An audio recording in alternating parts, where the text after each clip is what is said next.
Julie Rose, and this is Top of Mind. I have been a radio journalist for 2 decades, but a few years ago, I found myself avoiding the news for long stretches because of how depressing and divisive it all seems. I still wanted to be informed and engaged on important issues, though, and I figured I couldn't be alone in that. So we created this podcast. Each week, we tackle one tough topic in a way that will challenge you, help you feel more empathy, and empower you to become a better citizen, a kinder neighbor, and a more effective advocate.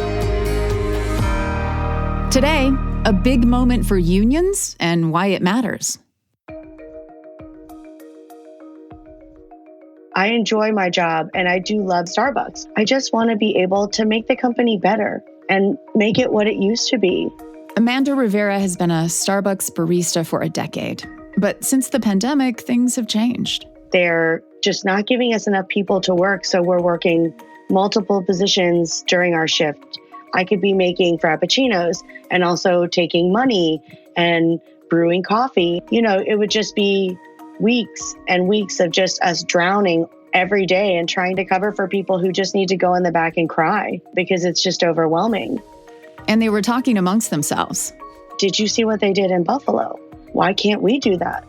Buffalo, New York, where in 2021, baristas at a couple of stores formed the Starbucks Workers United union and lit a fire that quickly spread nationwide.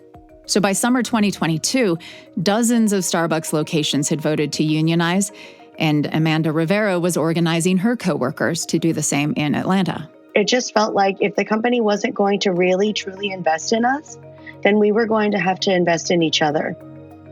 And so that's why we did what we did. Why do you keep working at Starbucks? I mean, if you're so frustrated with how you've been treated, why go to the trouble to unionize rather than just go find another job somewhere else? Well, because all jobs have their problems. I've been with the company 11 years. I want to be at this company. I do love my job. Is it frustrating? Sure. What job isn't? But I want Starbucks to be what it was. I want Starbucks to be that inviting place that people come to and you know who they are. I've known people so long that I've seen their children grow up and go to college. It's my job is important. I think that especially now that we have a union, I feel as though Starbucks could be a career. It could be something that I do the rest of my life.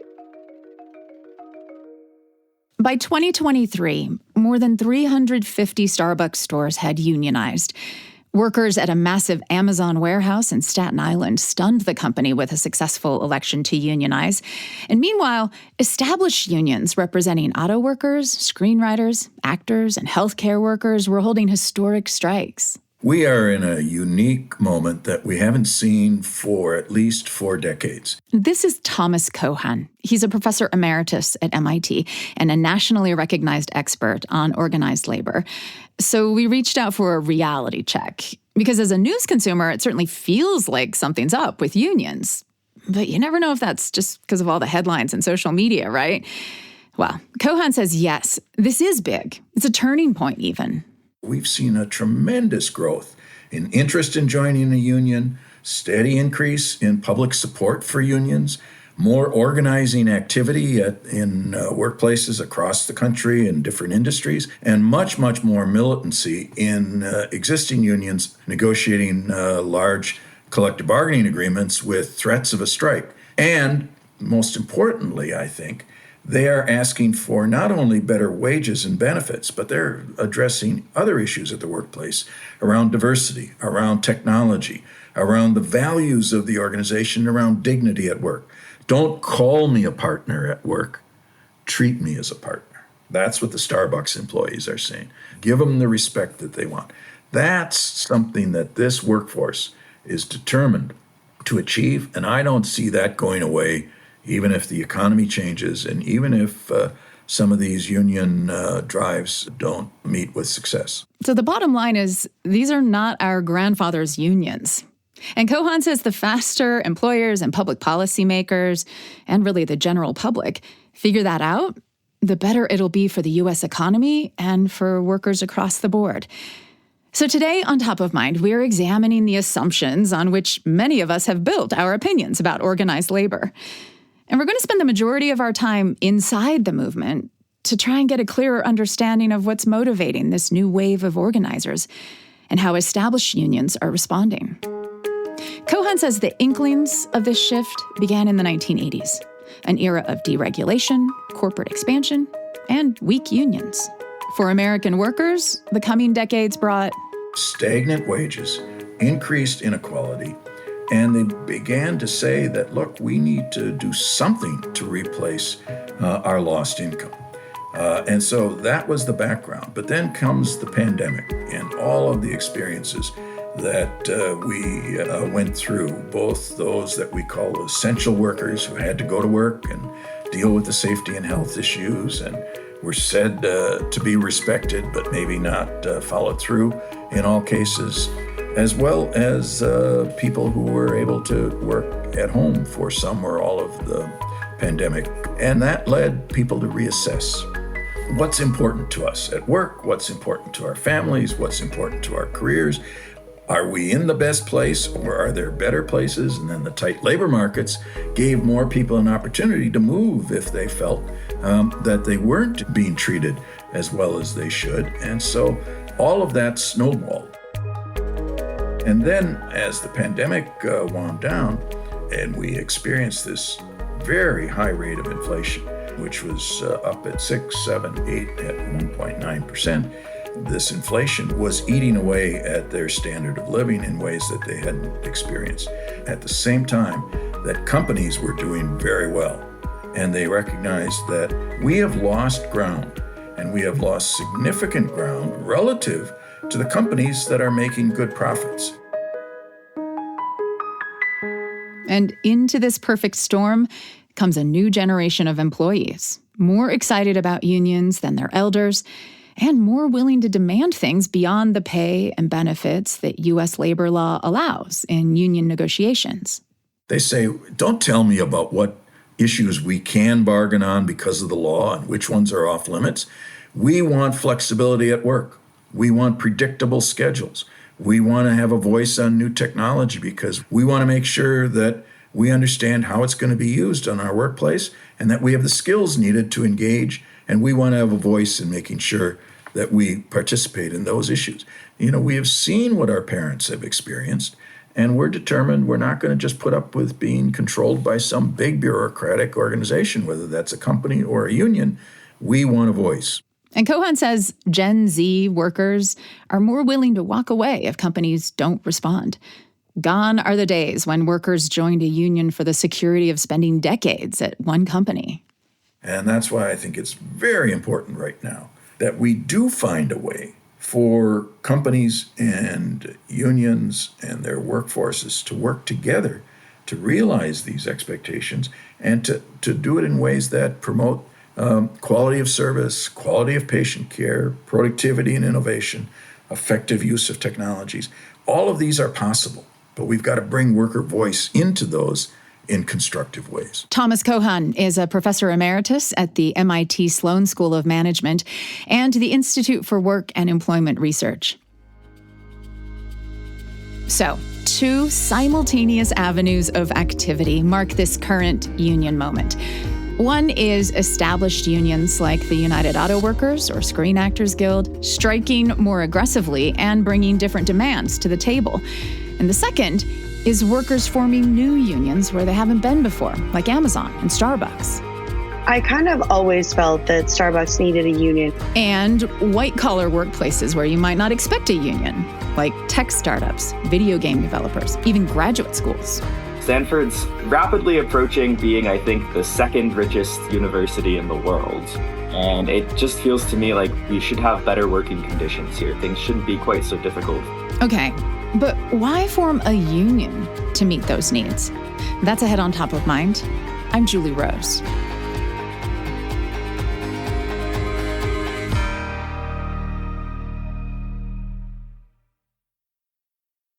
Hey, Top of Mind listeners, I have another podcast I want to recommend to you. It's from the BYU Radio family of podcasts, and it's called The Appleseed.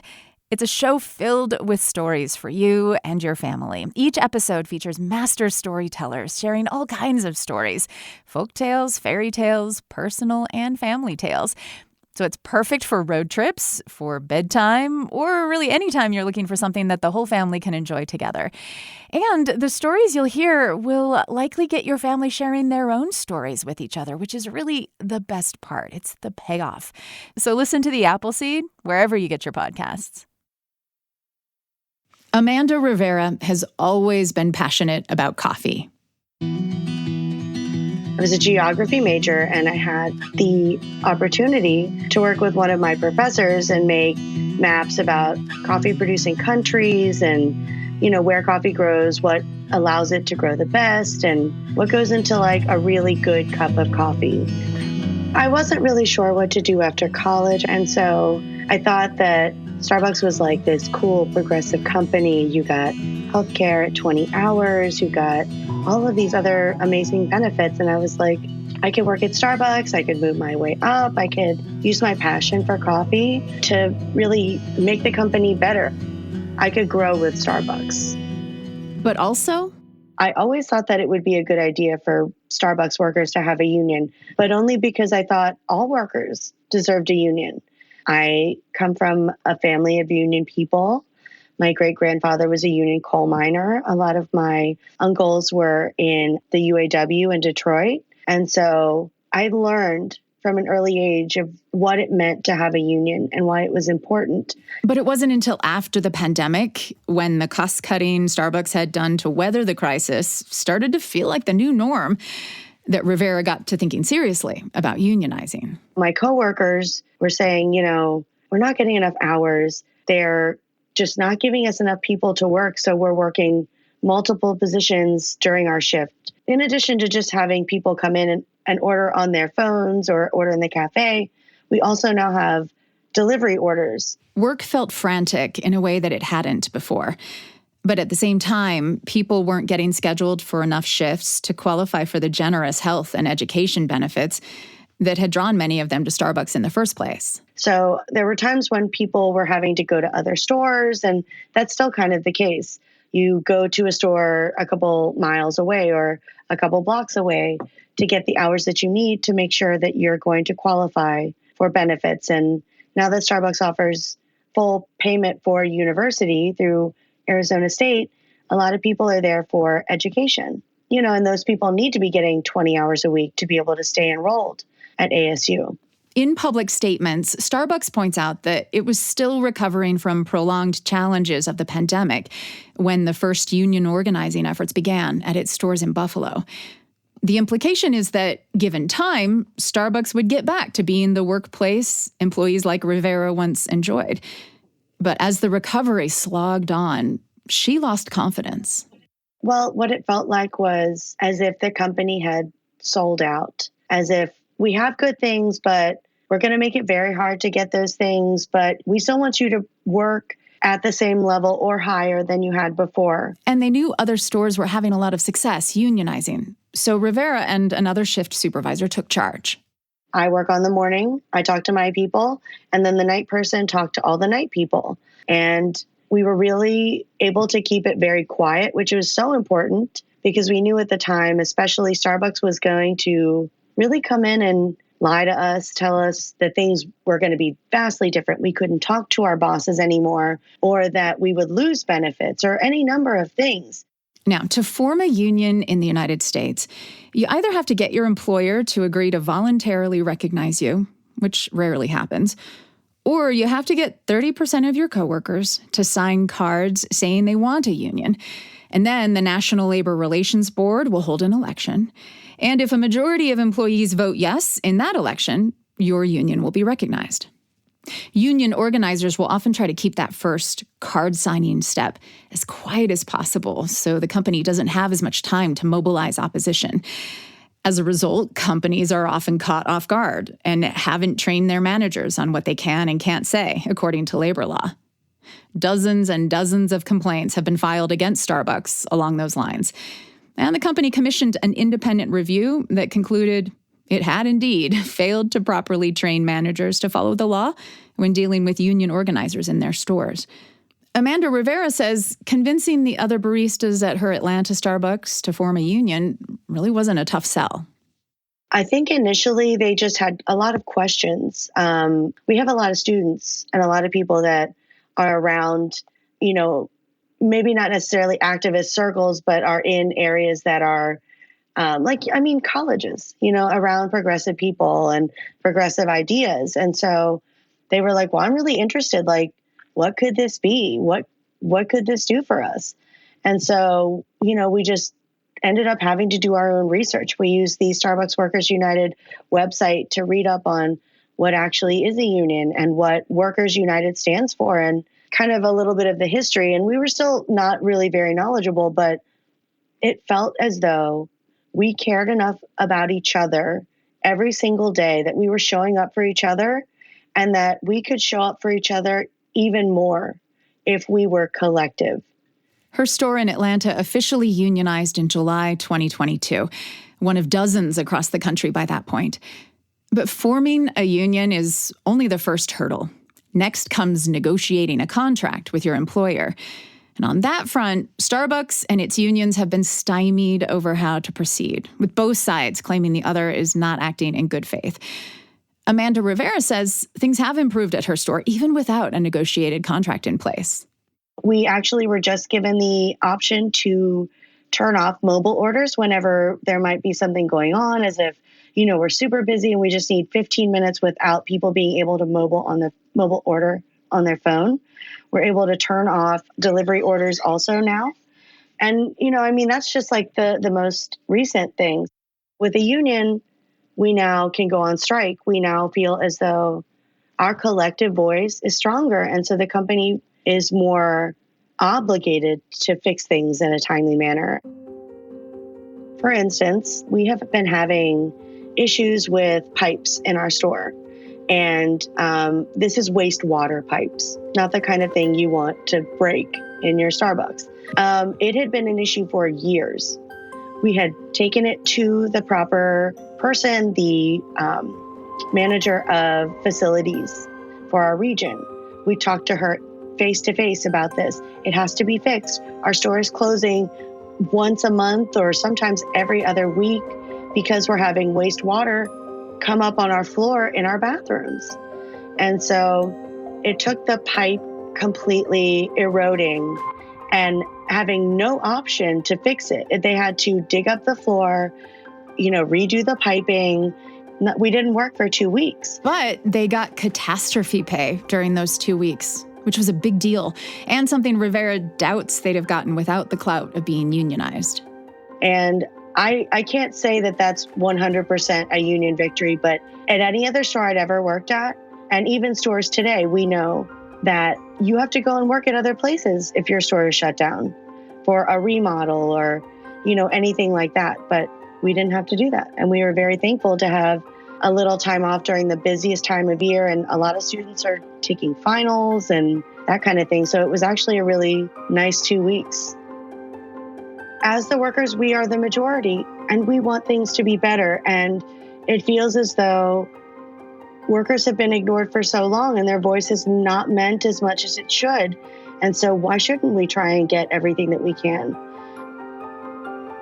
Amanda Rivera is a Starbucks shift supervisor in Atlanta, Georgia, and a labor organizer for Starbucks Workers United. For its part, Starbucks says it supports the right of its workers to organize and has actually boosted turnout in union elections at its stores by actively encouraging workers to vote, regardless of their position. But the company's also had a series of high-profile missteps, including a plan to raise benefits and pay, but only for workers who have not unionized. Starbucks says union stores will have to negotiate for those raises. An administrative law judge for the National Labor Relations Board says the plan is against the law, but Starbucks is appealing that decision. And Starbucks has taken another of its appeals all the way to the U.S. Supreme Court. It involves 7 employees who say they were fired for union organizing. That ruling will likely come in mid-2024. Now, there is a long history of service workers unionizing in this country. So At least from that perspective, it's not terribly surprising to see Starbucks baristas organizing. But this current wave of union excitement also extends to workplaces where a lot of us wouldn't think there'd be much need for union reps and collective bargaining, like university research labs. Hi, I'm Tom Chafee. I'm a fourth-year PhD worker at Stanford University in geophysics. You notice how Tom Chafee called himself a PhD worker rather than a PhD student? Well, he is both. But since 2016, more and more grad students have been emphasizing their status as workers. That was the year the National Labor Relations Board ruled that graduate students are employees under federal labor law and therefore eligible to unionize. Since then, Columbia, MIT, Harvard, Johns Hopkins, Northwestern, Dartmouth, and Duke are just a few of the dozens of schools where graduate students have formed unions. Stanford's union is one of the largest. A major part of what these universities' goal is to win Nobel Prizes. It's to get publications, it's to get awards, it's to get people in the National Academy of Sciences who come from Stanford or whatever the institution is. It's a major part of image building for these universities, and they don't want their faculty doing teaching, so the people who end up doing a lot of the teaching, a lot of the undergraduate instruction are actually graduate workers. And graduate workers are the people who end up performing a lot of the background, a lot of the sort of tedious day-to-day, if you work in a biology lab, somebody's got to spend 8 hours a day pipetting. So for me, sort of the fire in the union organizers, the fact that every part of this institution, people were feeling let down, people were feeling sort of a disconnect with the image that Stanford projected, with the things that they had promised to us. That's when I decided that sort of we need to figure out what our power is as workers and find a way to tell them we deserve better. In fact, we have rights that guarantee us better conditions than this, and you need to deliver on that because we all chose to come here. Yeah, that's you talk about the pain and how we chose to come here, and I think that's part of what has a lot of people, and I'll admit I've been one of those people, kind of scratching my head, like, okay, graduate students, you're not frontline workers, you're not emergency responders, you're not factory workers.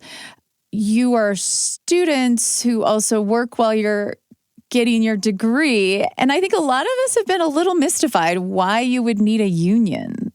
I mean, you got into Stanford.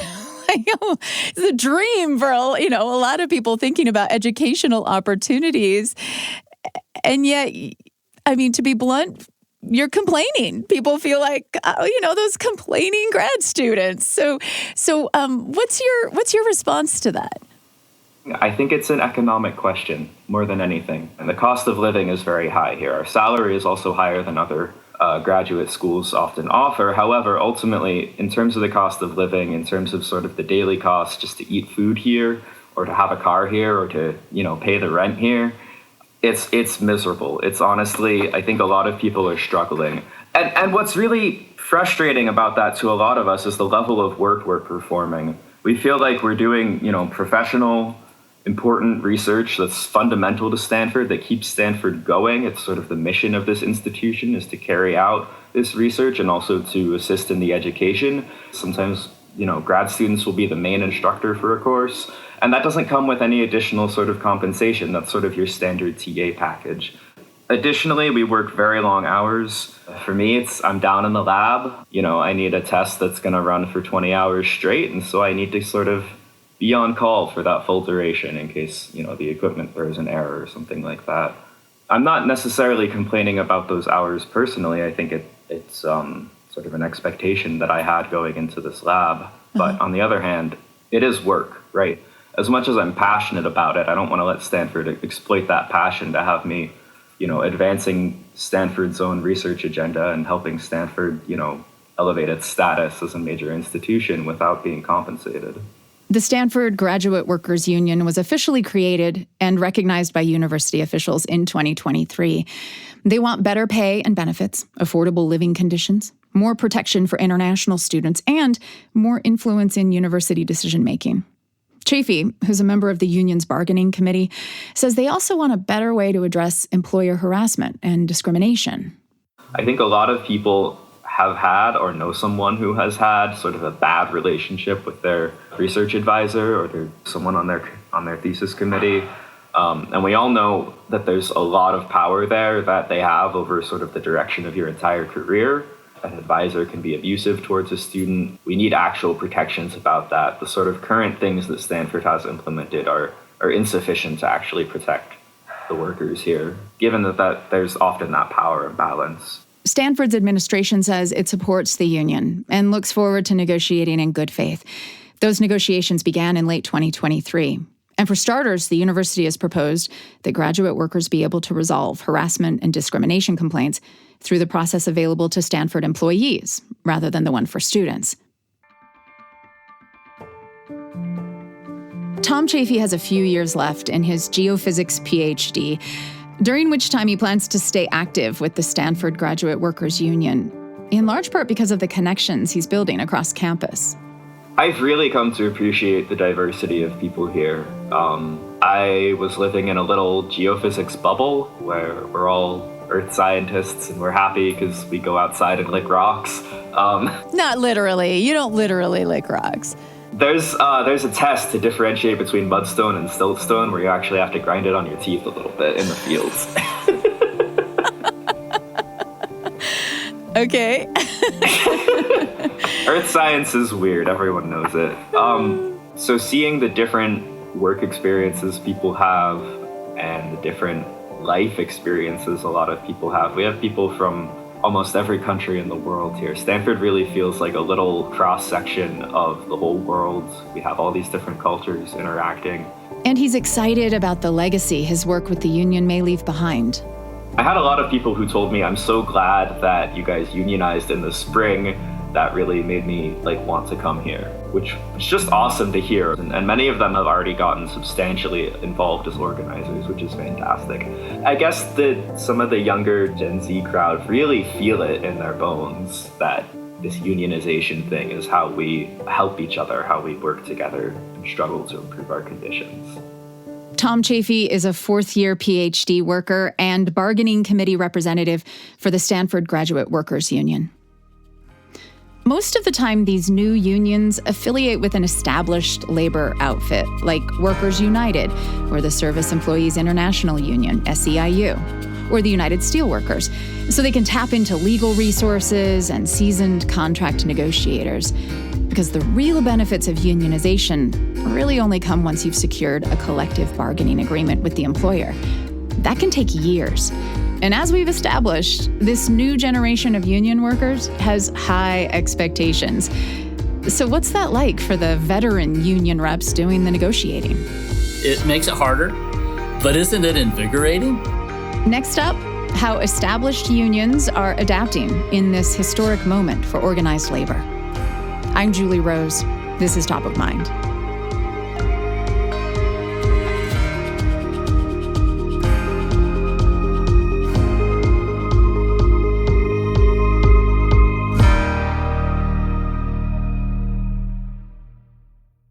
Hey friends, if you are looking for another great show from the BYU Radio family of podcasts, check out Constant Wonder. Host Marcus Smith takes you on an exhilarating journey through captivating stories of our magnificent natural world. You'll gain profound insight into different facets of our planet, discover more about nature, and maybe even ponder your connection to Earth's wonder. The show is Constant Wonder, and you can find it wherever you get your podcasts. I'm Galen Prescott. I'm the district director in District 12, which is the Steelworkers Western Region. So I work for the Steelworkers Union. United Steelworkers is one of the big unions that's been around since basically the beginning of organized labor in the U.S.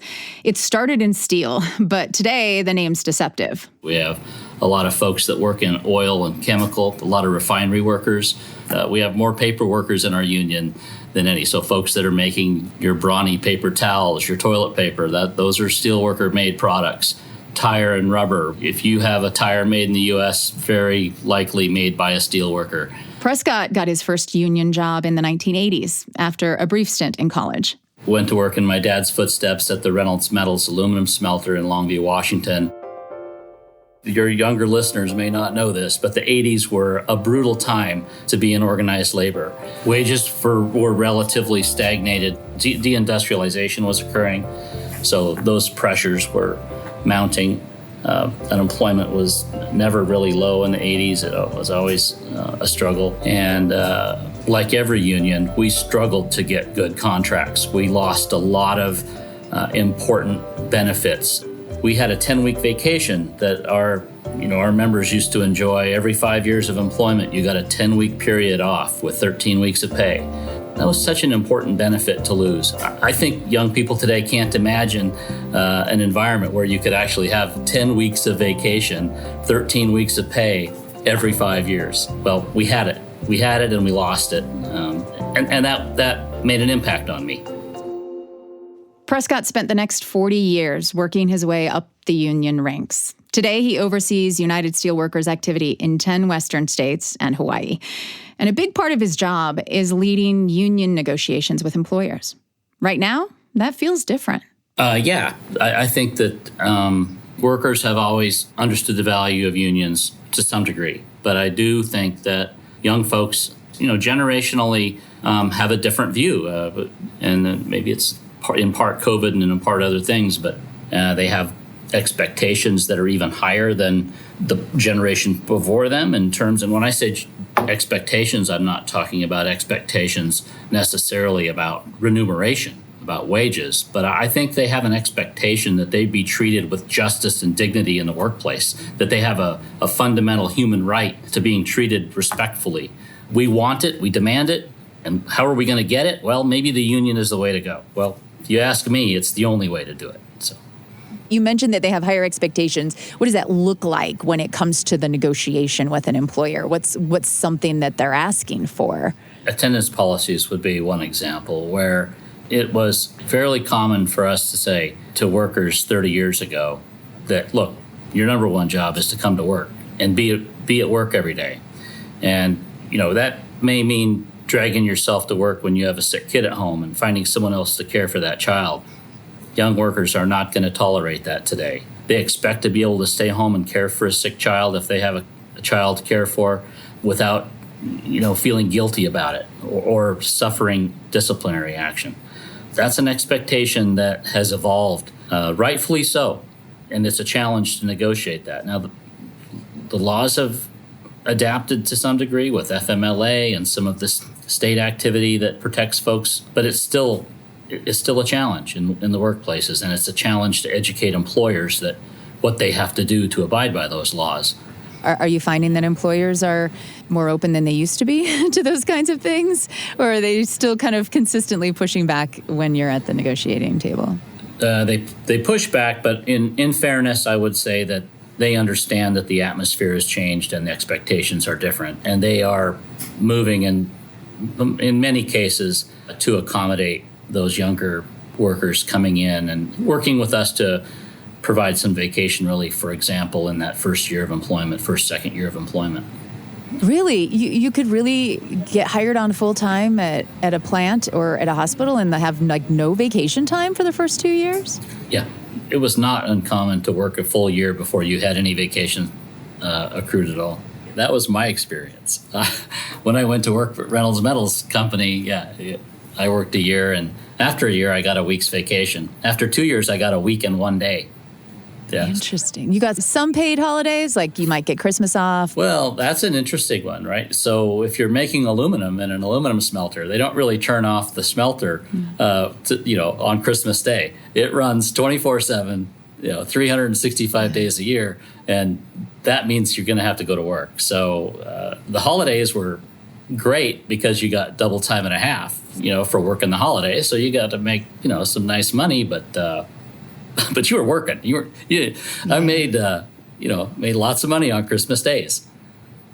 Yeah, that's a grind, though. Oh, it's terrible. It's fine for someone who has no children, right? When I was in my 20s and I didn't have kids, I didn't have, my family would have Thanksgiving dinner and save me some turkey. Got to go home and see my parents and have turkey dinner that evening. But if you've got children and it's their first Christmas, imagine that, right? It's just, work sucks. Really? Do you think that's the general idea of most union workers, is that like, this is a drudgery that I have to do and I'd like to not have it, have it be as pleasant as possible? I've never forgotten what it felt like to go down and punch pots, which is the job I had at the smelter. It sounds just as miserable as it is. I have no idea what it is. It's a big electric furnace that's a couple thousand degrees of molten material, and you're punching it with a giant jackhammer on wheels, or with a gas hole bar by hand, breaking the crust in. It's very hot. It spits at you because it's actively energized with 100,000 amps of electricity, and it's hot. It's miserable. It's dirty. You have to wear a respirator on your face because the fumes are not good for you. That's how you get to spend your Christmas day, but you also get to spend the rest of your work life, right? It's hot. It's miserable. Frankly, it's not very fulfilling. You don't get to go home fulfilled, right? Your fulfillment comes from your paycheck. That's how we build your cars and make the glass, and that's tough. Are those the workers for whom unions really matter? Like that it's the workers that are doing the jobs that are not super fulfilling, but it's for the paycheck? Yeah, no, that's right. I'd like to think we try and bring some fulfillment to that environment, and I think unions do that. I do. They did for me. So what do you think about, white-collar workers who are unionizing, or graduate students who are unionizing, faculty members, or even, a lot of nursing staff that you represent, that is a fulfilling job for them. And yet they're also very engaged in unionizing. I guess we could even think about Hollywood actors, right? Like they're clearly choosing to be actors. What do you make of that? Do you think unions are really the right tool for them to be getting what they need or want? No, I think that there's no such thing as a job that's just perfect all the time. And I like to think that I'm not unique in the idea that there's no such thing as a good boss, no such thing as a good king, no such thing as a benevolent ruler.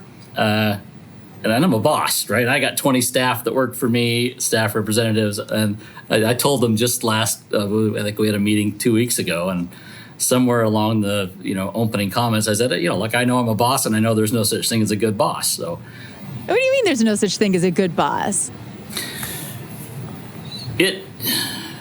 It's the boss's job to kind of right. We have this role to take care of business, and sometimes taking care of the business, that responsibility, leaves us with blind spots to the human needs of the workers we rely on to get that stuff done.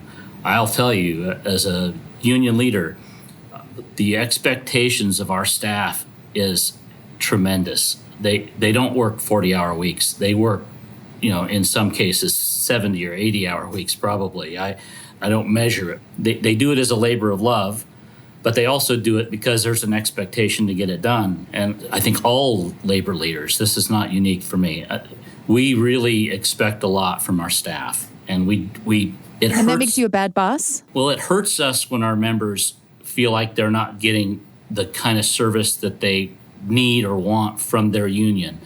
And so we impose that expectation on the staff that work for us to go out and meet those members' needs.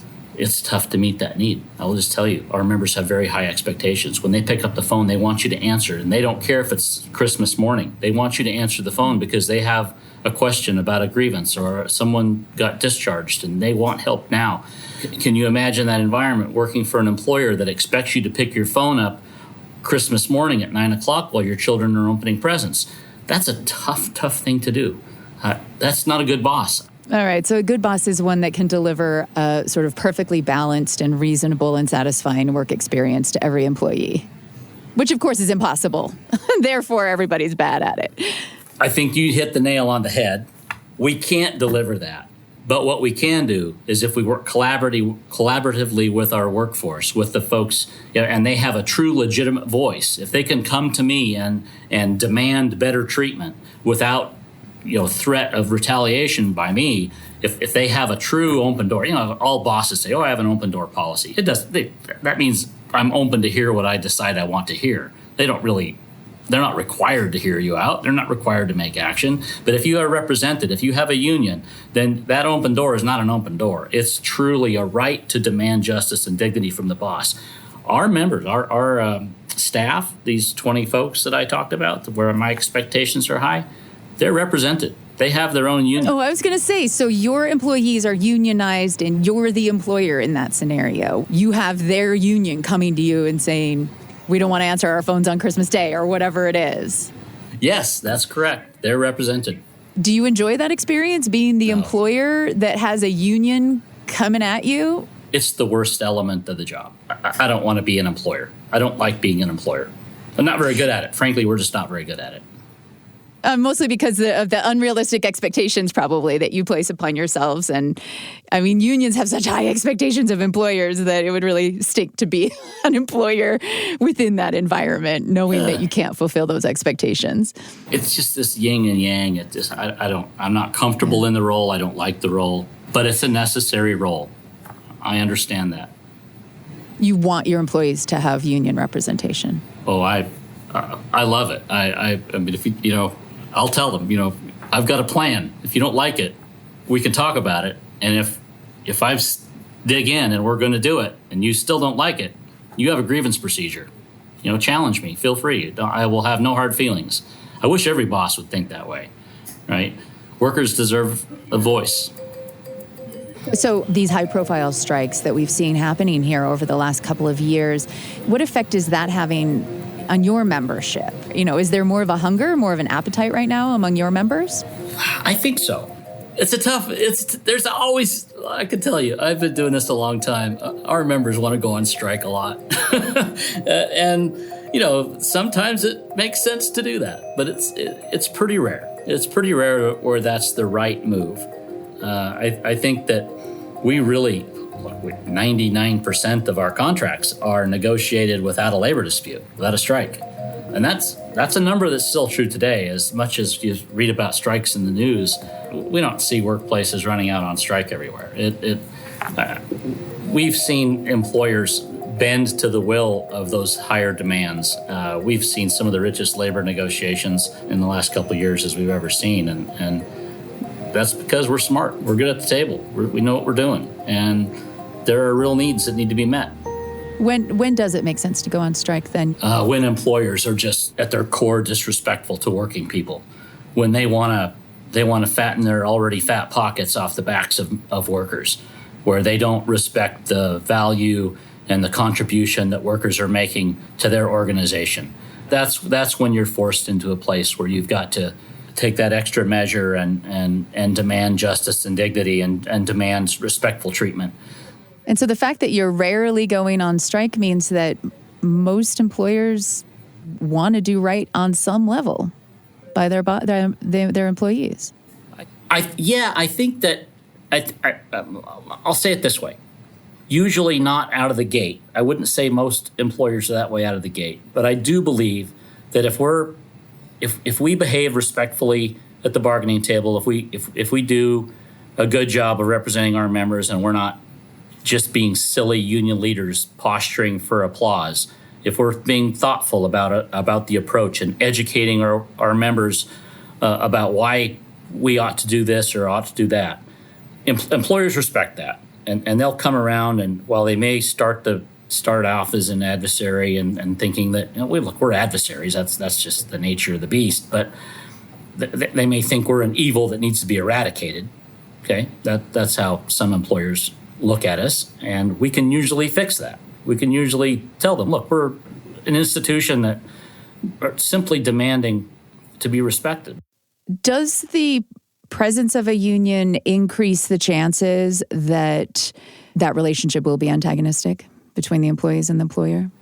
Yeah, I'll be honest, yeah. That's kind of where unions get a little bit of a bad rap, is we get this, we're just we're this adversarial entity, and that's our role in life. I don't think it has to be that. There is an alternative that's been around for decades, but has gained new momentum recently. It's called a Labor Management Partnership, or LMP. The Department of Labor opened an office dedicated to promoting LMPs in 2022. The idea is for a company and its employee unions to form an active collaboration where they're identifying issues and working together on solutions year-round, rather than shoehorning all of their demands into high-stakes contract negotiations that are bound to be contentious. One of the most ambitious and well-known labor management partnerships in the United States formed in 1997 between healthcare giant Kaiser Permanente and its employee unions. As it turns out, one of the unions under Galen Prescott's purview at United Steelworkers is part of that Kaiser LMP. We do have a partnership with them.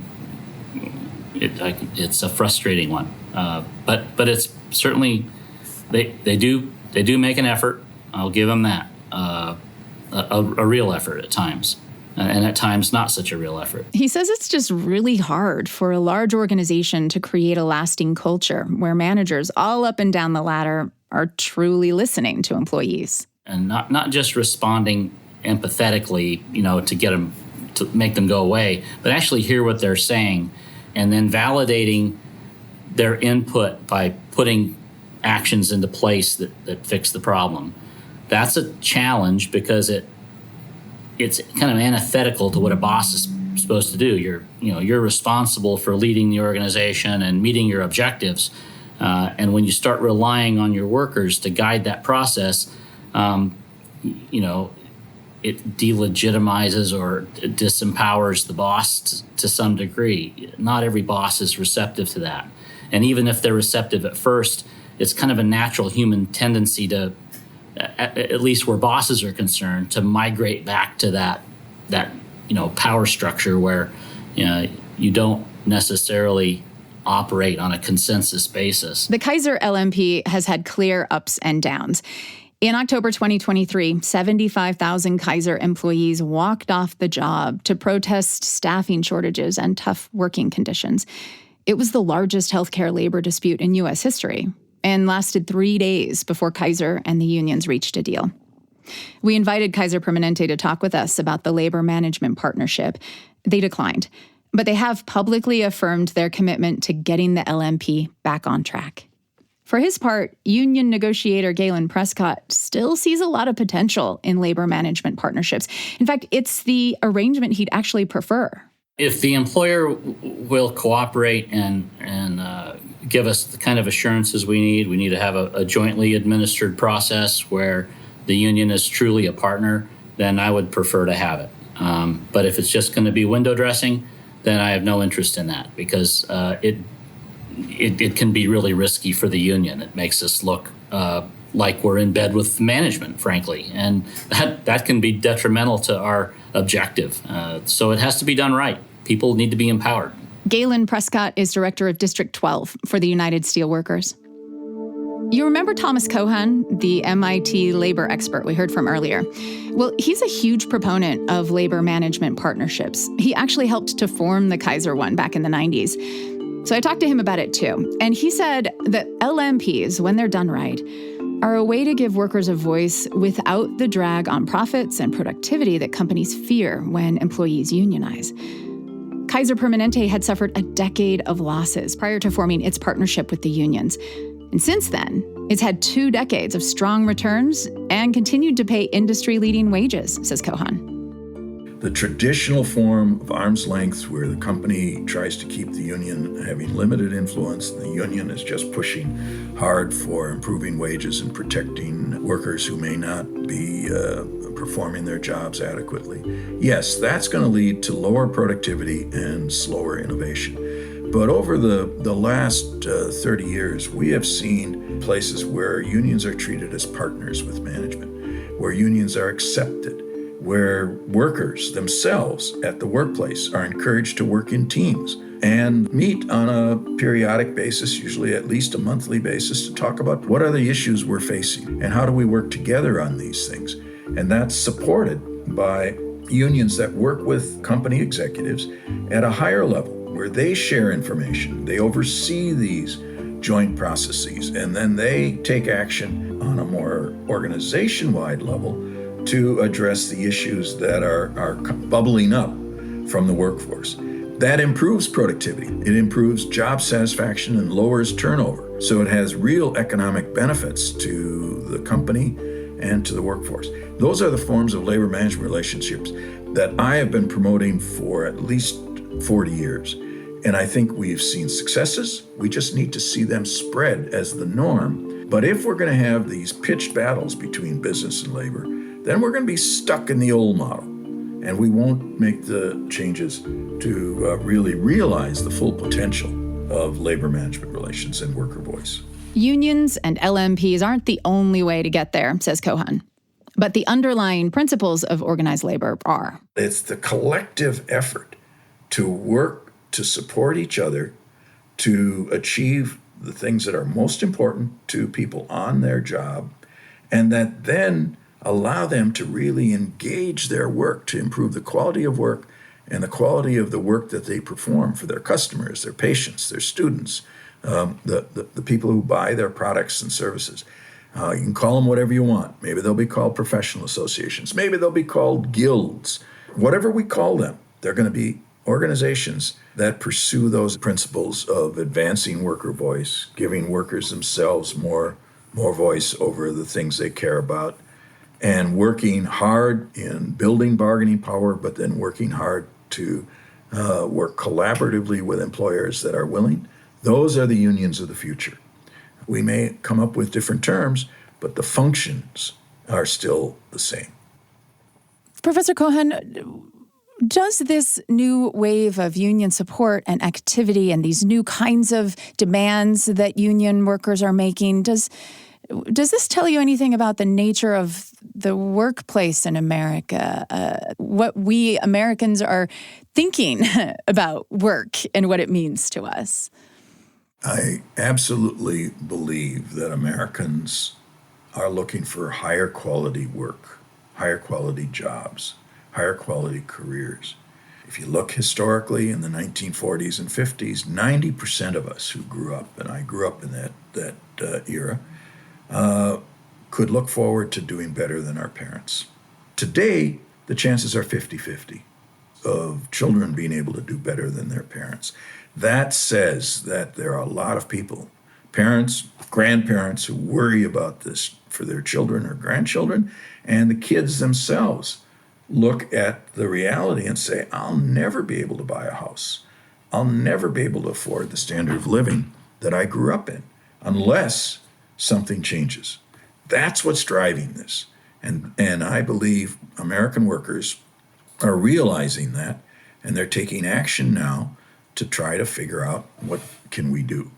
And those organizations that respond to that in effective ways will have a higher quality of workforce, they'll have lower turnover, they'll have more satisfied workers, they'll have more satisfied customers, and they'll be required to pay a higher rate of wages and benefits, but they should be able to recoup that productivity by having better quality of work.